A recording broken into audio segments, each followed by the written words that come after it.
Rumānijā ir Drakula, Īrijā Leprikons, Anglijā Merlins, Skotijā Lohnesa ezera briesmonis, Krievijā Baba Jaga. Tie varbūt izklausās kā stereotipi, tomēr tie ir plaši pazīstami folkloras tēli, kas tiek saistīti ar nosauktajām valstīm un ir daļa no to tēla. Bet kurš tāds mitoloģiskais tēls varētu būt Latvijai?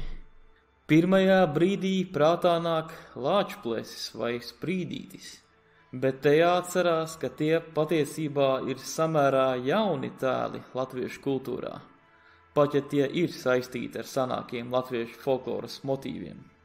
Varbūt ir kāds tēls, kurš jau izsenis bijis zināms tagadējās Latvijas teritorijā. Tas varētu kādu pārsteigt, bet galvenais pretendents varētu būt Vilkacis.